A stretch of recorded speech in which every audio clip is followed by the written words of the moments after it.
Ni kidogo. Bwana wataka.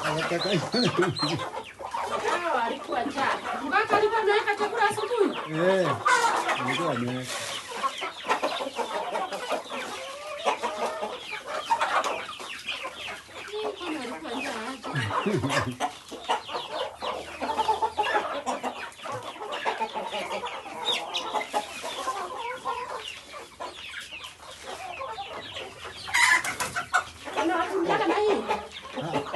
Ile ndoo iko nje.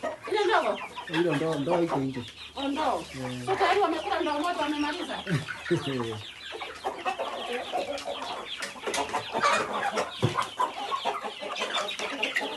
Wewe ni kuongeza kidogo. Hawakonja.